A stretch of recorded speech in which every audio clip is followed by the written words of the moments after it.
do you trust spirit enough? Do you trust spirit enough to be open, to allow what needs to come to you, to allow yourself to hear what might not be easy to hear? So when you build that trust with spirit, it can be very hard, especially if you're a non-trusting human being. If you've kind of grown up in that survival space, self-preservation, taking care of yourself, not learning to depend on anybody else. So when you learn to trust in spirit and depend on spirit, it's a very hard thing, because spirit, technically, you can't see. I can see spirit, but some people can't and don't want to see spirit. Totally fine. It's your gifts, your clairs. You get to experience and see and feel and know spirit however you are comfortable. But expanding it always brings good things. But when you are putting a lot of faith and trust in spirit, so I'm an intuitive medium, psychic, Akashic, past life mentor, guide, shamanic healer, practitioner, angelic healer, Reiki Master Teacher, all of these spiritual things.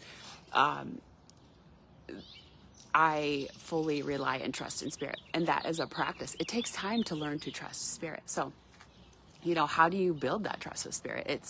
It's never easy, because especially when you're trusting spirit and they're like, okay, this is going to happen, and it doesn't happen. So you're like, what the fuck, spirit? What is going on? I trusted you to do this, bring me this. The birds are going gangbusters crazy. There's a cardinal out here. So, when you learn to build this trust with spirit, it's a practice. It's an exercise. It is, it's an exercise in futility. Like, if the things don't happen as spirit says, then you lose trust in spirit. And when you build this trust with spirit, technically, somebody that you can't see, like I said, it's sometimes you have to start over. Like, okay, how do I build it? How do I trust? But part of it is learning that, spirit always has your back. And if things don't work out the way that you want as a human being, the money that you want, the timeline that you want, the event, the action, the job, the relationship, whatever it is, if those things don't pan out and spirit said they were going to, you've got to take out that, the worthiness, the deserving, the spirit, misdirecting you or leading you in the wrong direction, because what it really boils down to is it was a shift. It was a lesson. Spirit is going to bring you something better, something different, something more.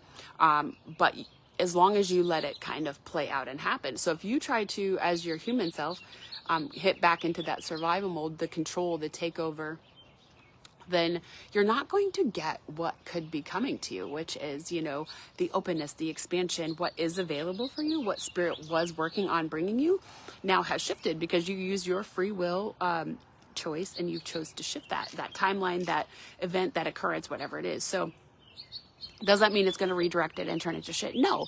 But the more that you can give these things over to spirit, the better things turn out. So yes, it is hard when you are in the middle of a hard time, a lesson, a slump, whatever it is. It sucks. It sucks. There is no rhyme or reason. There's no in between. There is nothing. There's been a kind of heavy dark night of the soul since November. There's been these ups and downs, the eclipse energy, this full moon. There's been a lot of downs lately. So, the emotions, the old actions, who we used to be is fleeting back.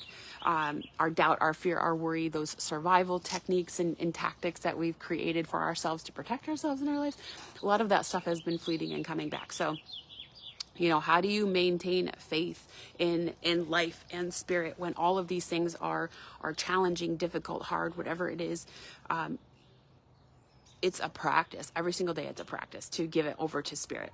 And every single day I set my intention, I clear my energy, set my intentions with God, Spirit, Universe. I set my intentions and my boundaries with God, Spirit, Universe, and my spirit team, my spirit guides.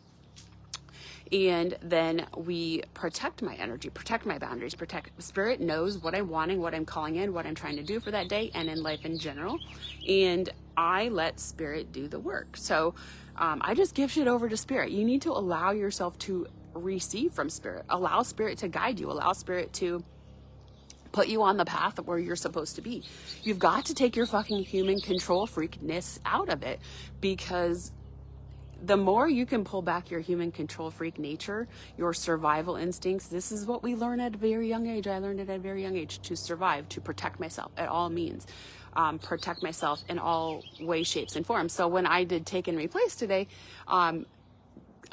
this warrior came in, and gods and goddesses, which they usually don't come in when I do take and replace, which was very interesting. So what they told me today was, now you get to stand in your warrior, your goddess, your energy, your power, but you're no longer in being a warrior to survive your life. Now you get to be a warrior to thrive in your life, to just be. You no longer have to live the life of survival and protection. You get to live the life as a warrior, as the goddess, having that energy. That is something we've been working on in my membership, is connecting to your purpose, to your power, and staying in the energy of that, who you are, what you really bring to the world, what you have to offer the world. How do you connect to that energy, that power, your purpose, and how do you stay in it?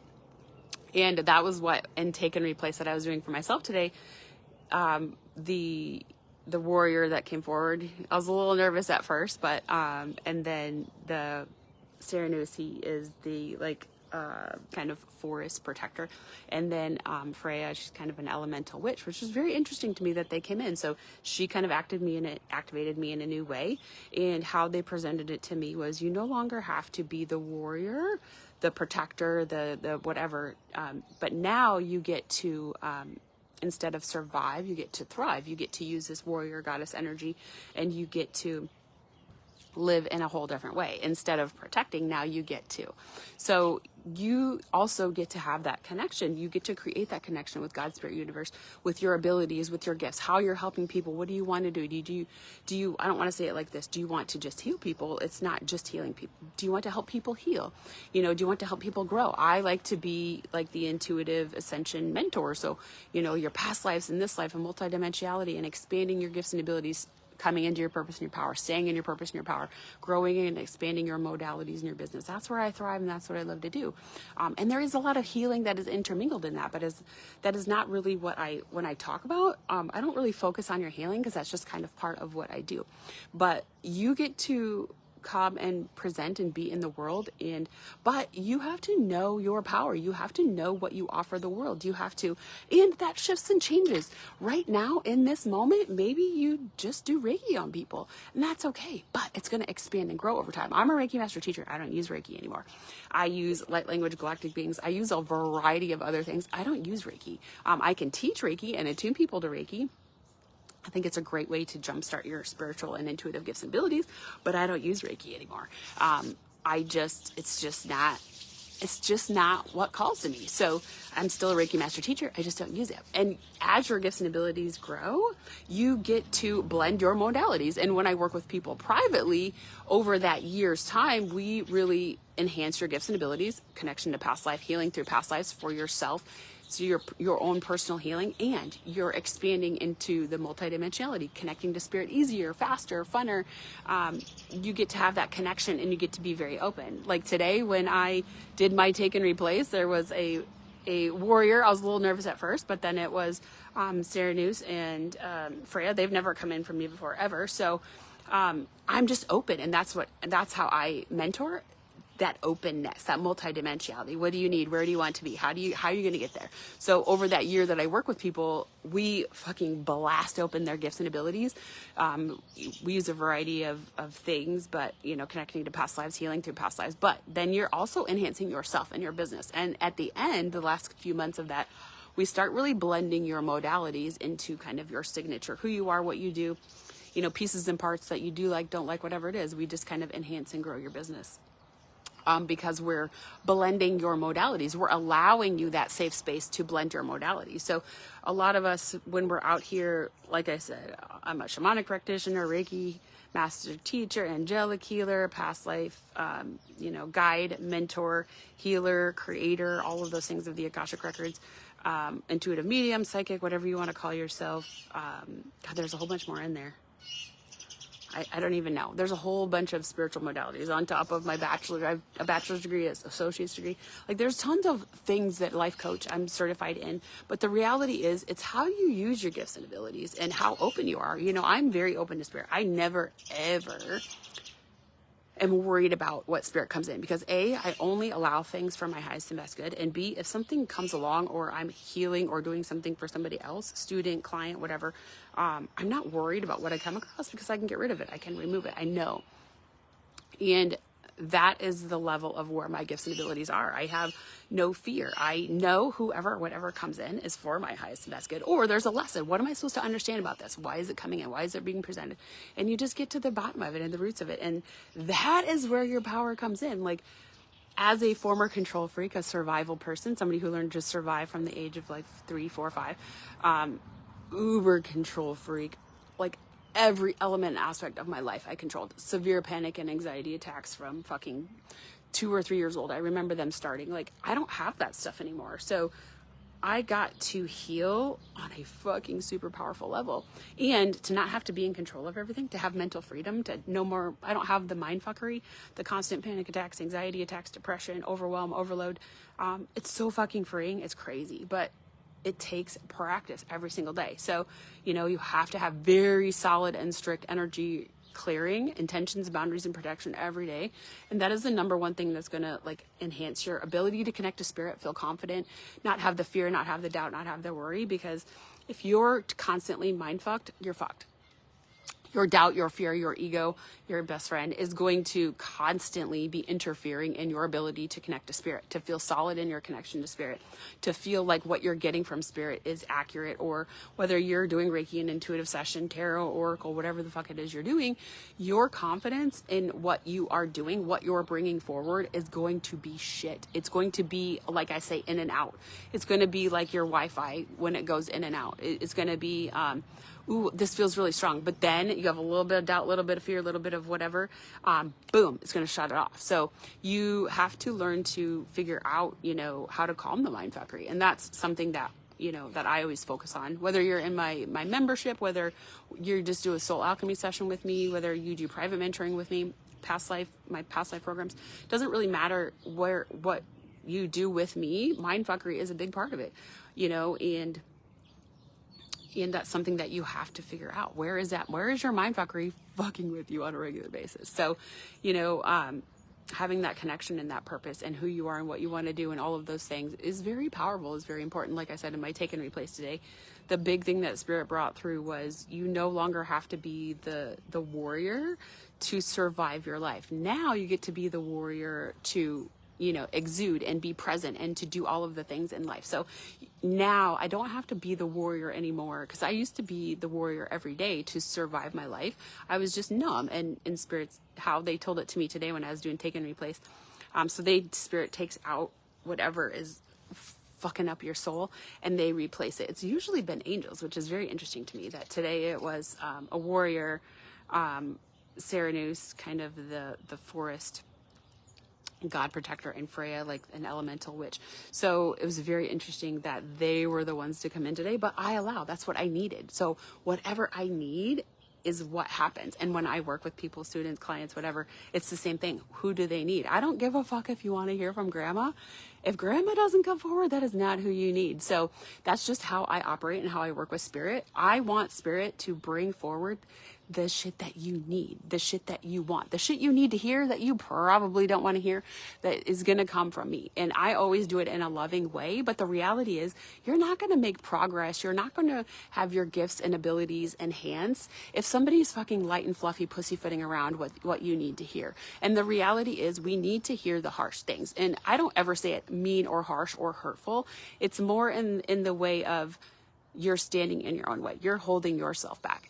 What are you doing differently to stop this from happening or occurring? Or how are you going to change this pattern, this habit, this routine, so that you stop doing this to yourself? Stop allowing others to do this to you, whatever it is, and that can be hard. And spirit, for me, my spirit guides, my spirit team, they know, it's no holds barred. I need to hear what I need to hear. So if you're not in a place where you can hear those things that you need to hear and take them in, maybe be a little offended, maybe be a little hurt, but then take action on it, then you're not in a place of growth and expansion. You're not really deep into your healing journey. So I want you to think about it like that. Your healing journey and your intuitive development journey go hand in hand. You have to be healing your mind and your body as your soul is ascending and growing and shifting and connecting to clairs and spirit and enhancing. Your mind and your body also need to be healing. So you have to be deep on your healing journey to have the growth and expansion in life, in connection to spirit, and all those things that you want. If you are not deep into your healing journey. And in your healing journey, it is not fucking light and fluffy. It fucking sucks. We bury our emotions and our pain and our trauma for a fucking reason, because it sucks. So what I say is, when you are deep in your healing journey, when you are addressing your trauma, when you are dealing with it, when you are processing it in a way that works for you. For me, it was meditation, therapy, medication. Those things never worked for me. But when I started Reiki, when I started to process feelings and emotions, when I started to meditate, when I started past life work and healing and clearing, that was where I finally started to heal. So you have to find and do what works for you. You have to, get to that place for you. So if you have questions about what I do, how I do it, if anything I've said resonates with you, you're welcome to comment. You're welcome to ask questions. What I do, how I work, I have a soul alchemy session. If you're, maybe you're just kind of unclear, like, of a path or a direction, whatever it is. Soul alchemy sessions are great. You walk away from that with a plan. You want to connect to spirit, enhance spirit. What do I need to do to get there? So it's a great way to start. I do have private mentoring that is a year long. So to enhance your intuitive abilities, to heal, to bring your intuitive connection up, to combine your modalities. It's a very all-encompassing, and I do have a free call for that if you're curious about that. And then I have a monthly membership if you're just kind of starting on your journey. It is great. It is a library full of things to help you enhance your clairs, connect to spirit guides, all of these different things. Intuition Unleashed is my monthly membership. We have a call every other week. So we talk about your spiritual business, enhancing your spiritual business, but then we also talk about enhancing your intuitive gifts and abilities. And then Past Life Mastery is my program, my past life program. So if you're ready to work in your past lives, then that program is going to come up sometime in May. And I was going to do a past life workshop as well. I have it intended to start next week, but we'll see. I don't have enough people in there yet. So if you're just kind of curious about past lives, the Past Lives Unveiled workshop is a great place to start, because maybe you're not quite ready to work in past lives. Because when you work in your past lives, it's connecting to your past lives, healing through your past lives, clearing your old karmic and ancestral wounds, bringing forward the good stuff, understanding who you are, what you've done. And then Past Life Mastery 2 is where you learn to do it for your clients. So if you have questions about what I do, where I'm at, I think I'm going to do a live card pull tonight, insights, business, life, whatever it is. And if you have questions, let me know. I hope everybody has a great Wednesday, and we'll talk to everybody later.